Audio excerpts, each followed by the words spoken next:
तो किरण देवी टीचिंग 2.6 में आप सभी का स्वागत है एवं वेलकम है। तो इस चैनल पर जैसा कि आप सभी को पता ही है कि हमारे 2011 से 2024 तक के संपूर्ण PYQ चल रहे हैं, वो भी सी-टेट पेपर 2 की, जो कि बहुत हेल्पफुल और इम्पोर्टेंट क्लासेस हैं आप सभी के लिए।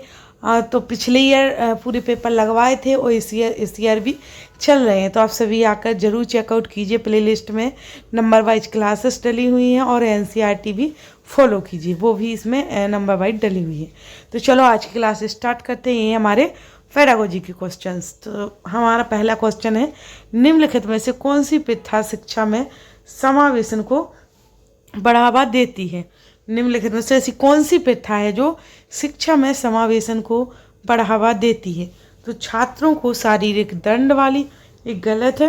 फिर प्रतियोगी परीक्षाओं के लिए सीखना, तो जरूरी नहीं हम प्रतियोगी परीक्षा के लिए ही सीखते हैं या पढ़ते हैं। हम अपना भविष्य में आगे हर चीज़ के लिए पढ़ते हैं कि हमें अनुभव होगा, ज्ञान होगा, हम कुछ करेंगे जो हमारे दायरे के अंदर होगा। ऐसा नहीं है कि हम सिर्फ परीक्षा निकालने के लिए ही पढ़ते हैं। तो फिर है हमारा विविधता का सम्मान, मानकीकृत पाठ्यक्रम, ये भी गलत है क्योंकि मानकीकृत ही नेगेटिव टैग वर्ड वाले में से आ गए, तो तीनों ही गलत हैं।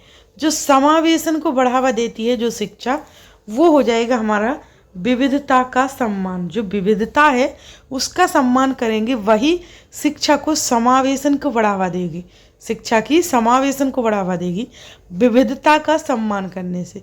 जैसे कि आप सभी को पता है कि हमारा भारत विविधताओं से भरा पड़ा हुआ है, तो उसमें सभी विविधता, अलग अलग भेदभाव होते, उन सभी को समान रूप से समझेंगे, तभी हमारा समावेशन हो पाएगा, उसको बढ़ावा मिल पाएगा। फिर हमारा सेकंड क्वेश्चन, तो वो है हमारा, निम्नलिखित में से कौन सी दिव्यांगता ध्यान देने और कार्यों में लंबी अवधि की भागीदारी को बनाए रखने में चुनौतियों का कारण बनती है?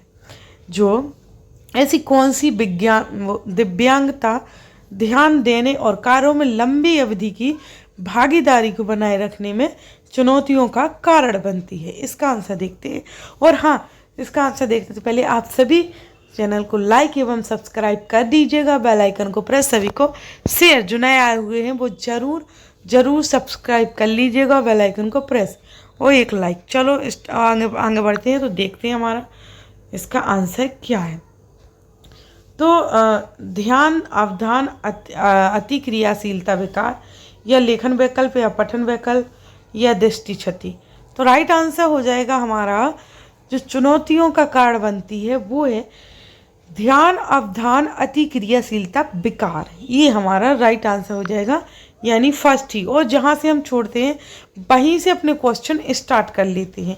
तो हमने 15 से छोड़ा था, तो उससे आगे 16 से स्टार्ट कर लिया। ऐसे ही डेली क्वेश्चन आ रहे हैं और डेली वीडियो आ रही हैं, जो कि आप सभी के लिए एग्जाम हॉल में सरल क्वेश्चन आंसर बनाने के लिए आपको सारे एवं संपूर्ण प्रीवियस ईयर के पेपर लगाना बहुत इम्पोर्टेंट है। वो भी NCERT थ्योरी पढ़ने के साथ साथ लगाना बहुत ज़रूरी हो जाता है। फिर है, विभिन्न भाषाई पहचान वाले शिक्षार्थियों वाली कक्षा में एक शिक्षक को किसका अभ्यास करना चाहिए? विभिन्न भाषाई पहचान वाले शिक्षार्थियों वाली कक्षा में एक शिक्षक को किसका अभ्यास करना चाहिए? तो बहुभाषावाद का, या अलगाववाद का, या नवीकरण का, या रूढ़िबद्धता का। तो जो शिक्षक को किसका अभ्यास करना चाहिए, तो वो है बहुभाषावाद का। किसका? बहुभाषावाद का। तो राइट आंसर हमारा फर्स्ट ही हो जाएगा। फिर देखते हैं आगे। तो आगे है, संचार के लिए बहुमाध्यम के उपयोग से निम्नलिखित में से किसके समावेशन में मदद मिलेगी? संचार के लिए जो बहुमाध्यम के उपयोग से निम्नलिखित में से किसके समावेशन में मदद मिलेगी? तो बौद्धिक चुनौतियों वाले छात्र, या प्रतिभाशाली वाले छात्र, या शालीनता वाले छात्र, या पठन वैकल्प वाले छात्र। तो इनमें से कौन कौन सही है हमारे?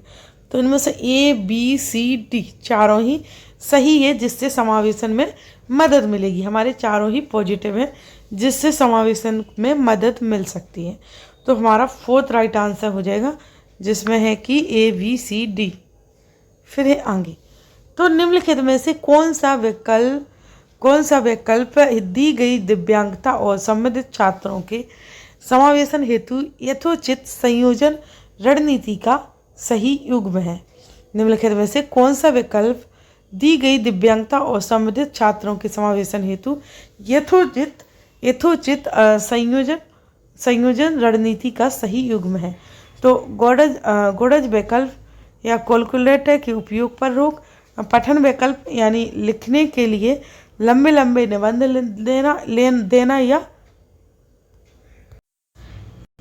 या दृश्य हानि यानी पाठ को पढ़ने के लिए सॉफ्टवेयर प्रदान करना या सुलभता दृश्य अधिभार बढ़ाना।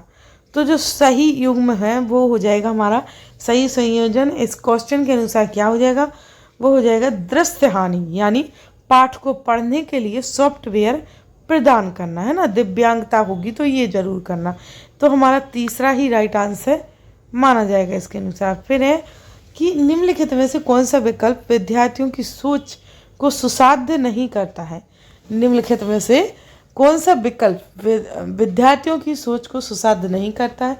तो सक्रिय भागीदारी या निष्क्रिय सुनना या सार्थक गतिविधियां या सामाजिक भागीदारी। तो राइट आंसर आ जाएगा कि जो सुसाध्य नहीं करता वो है निष्क्रिय सुनना। निष्क्रिय सुनना सुसाध्य नहीं करेगा, राइट। सभी को पता है नेगेटिव टैग वर्ड है तो वो कैसे राइट हो जाएगा? तो हमारा राइट आंसर हमारा तीसरा ही है, यानी नेगेटिव चाहिए था वो मिल गया, तो वही हमारा सही आंसर है। फिर है आगे, तो छात्रों के लिए व्यवहारिक करके सीखने वाली गतिविधियों को की से छात्रों के अधिगम को कौन सी संभावना है? तो टालने सुधारने या सुविधा देने और बढ़ने या प्रस्तुति से ठहरने या रोकथाम बढ़ने। तो विद्यार्थियों को सुविधा देने से छात्रों के अधिगम को बढ़ने की संभावना है, राइट। तो हमारा दूसरा ही राइट आंसर हो जाएगा। फिर है हमारा आगे कि अधिगम के संदर्भ में निम्नलिखित में से कौन सा कथन सही है? अधिगम के संबंध में निम्नलिखित में से कौन सा कथन सही होगा हमारा? तो छात्र सबसे अच्छा तब सीखते हैं जब वे उन गतिविधियों में भाग लेते हैं जो उनके संदर्भ से संबंधित होती हैं। छात्र सबसे अच्छा तब सीखते हैं जब वे उन गतिविधियों में भाग लेते हैं जो उनके संदर्भ से संबंधित नहीं होती हैं।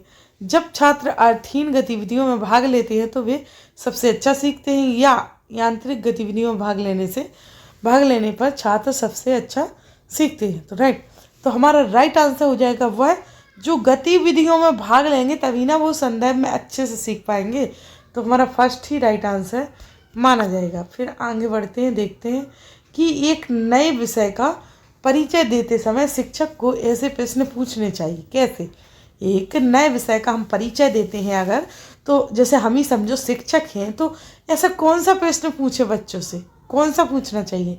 तो छात्रों से पूरी तरह अपरिचित क्षेत्र से हो, ये तो देखो गलत हो जाएगा। हम ये पूछेंगे कि छात्रों से जो अपरिचित ही हो, वो थोड़ी ना हम बच्चों से पूछेंगे। फिर है उनकी संज्ञानात्मक क्षमताओं से काफ़ी परे हो, ये थोड़ी पूछेंगे कि परे ही है वो उनसे। फिर पढ़ाए जाने वाले विषय से संबंधित नहीं हो, ये पूछेंगे क्या? बच्चे दे पाएंगे जवाब?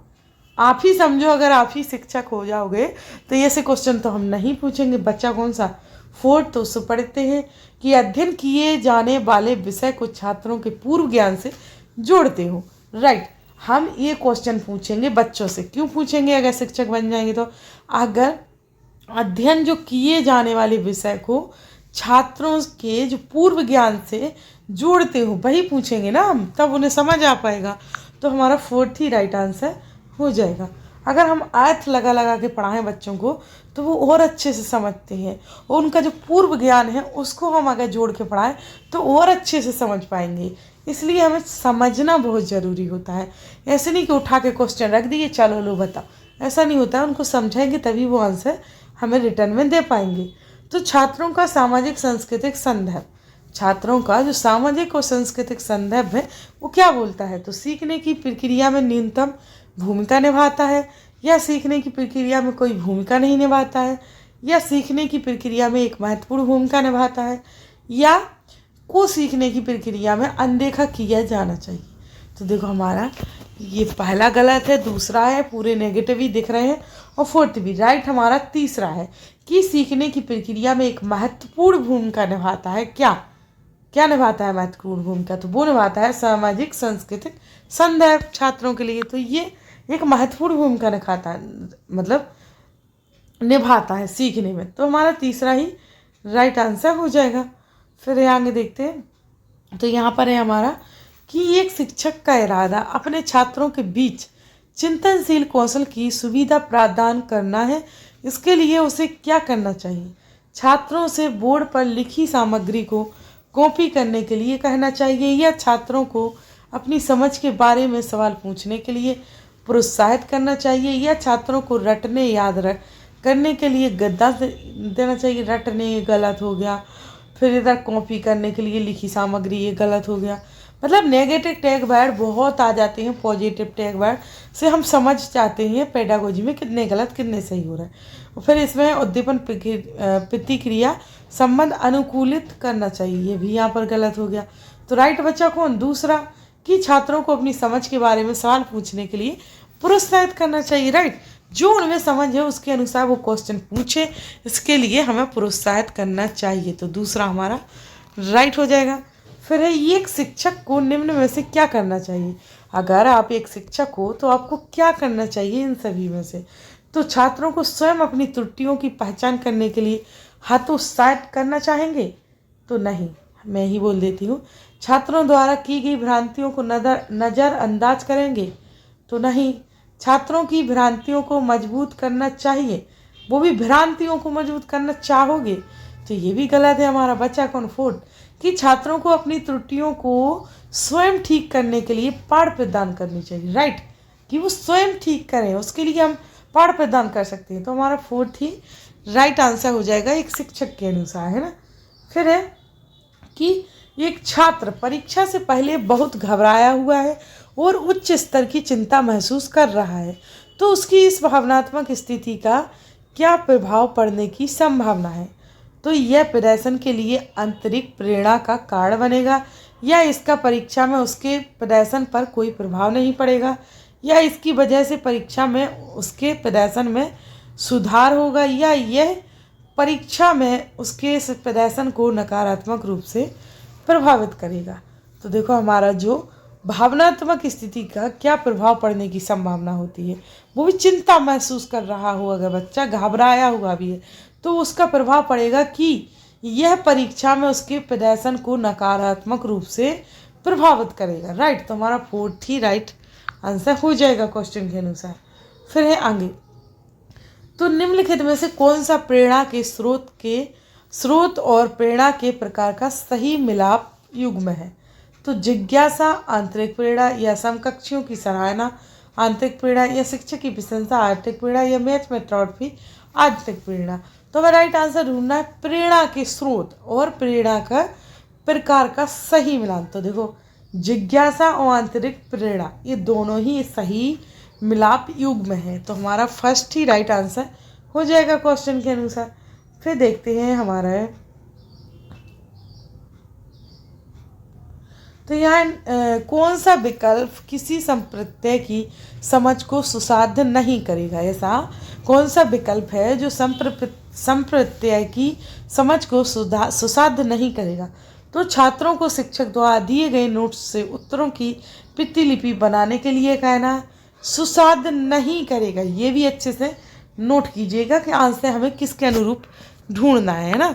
फिर है छात्रों के उस संप्रत्यय को अपने शब्दों में समझने के लिए कहना, या विद्यार्थियों के विशिष्ट उदाहरणों से सिद्धांत बनने के लिए कहना, या छात्रों से विभिन्न स्थितियों के बीच समरूपक उत्पन्न करने के लिए कहना। तो राइट आंसर हो जाएगा हमारा। राइट आंसर जानने से पहले आप सभी इस चैनल को लाइक सब्सक्राइब कर दीजिएगा जो नया हूँ, और पुराने लाइक जरूर कीजिएगा। एक कमेंट सभी को शेयर, अच्छा सा कोई कमेंट, क्योंकि यहाँ हमारा 30वां क्वेश्चन है, लास्ट क्वेश्चन है। तो इसका आंसर बता देती हूँ मैं अब क्या है। तो इसका आंसर है जो सुसाध्य नहीं करेगा वो है हमारा फर्स्ट, की छात्रों को शिक्षक द्वारा दी गई नोट्स से उत्तरों की प्रतिलिपि बनाने के लिए कहना, ये सुसाध्य नहीं करेगा। तो इसलिए हमारा फर्स्ट राइट आंसर हो जाएगा। इस प्रकार से हमारी डेली क्लासेस आती हैं, आप सभी ज्वाइन कीजिए। बहुत हेल्पफुल और इम्पोर्टेंट, मोस्ट इम्पोर्टेंट क्लासेस हैं, very very most important classes हैं। तो आप सभी जरूर ज्वाइन कीजिए और सभी को शेयर कीजिए। तो चलो आज क्लास यहीं समाप्त करते हैं। Thanks to for watching video.